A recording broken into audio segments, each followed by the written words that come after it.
Caught on dashcam ang pagtugis ng PNP sa ilegal na karera ng motorsiklo sa Apalit, Pampanga.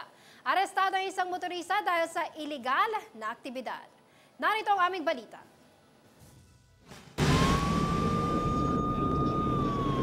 Agad kumilos ang PNP Apalit nang makakuha ng impormasyong may mga kabataang kasama sa drug racing sa kabaan ng MacArthur Highway sa Barangay Sulipan, Apalit, Pampanga.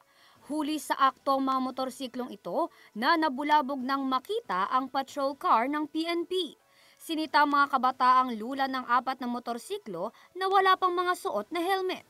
Pero nang makatunog na hindi lang sisitahin, nagkanya-kanya na ng pulasan. Hey! Hey!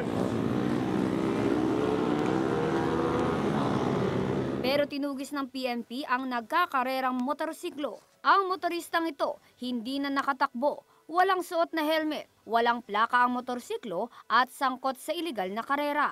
Presinto ang bagsak ng binatilyo dahil sa paglabag sa mga traffic violations. Ayon sa PNP, hindi lang buhay ng mga nagda-drug racing ang nasa peligro, kundi ng mga motoristang gumagamit sa kalsadang ginagamit sa iligal na karera.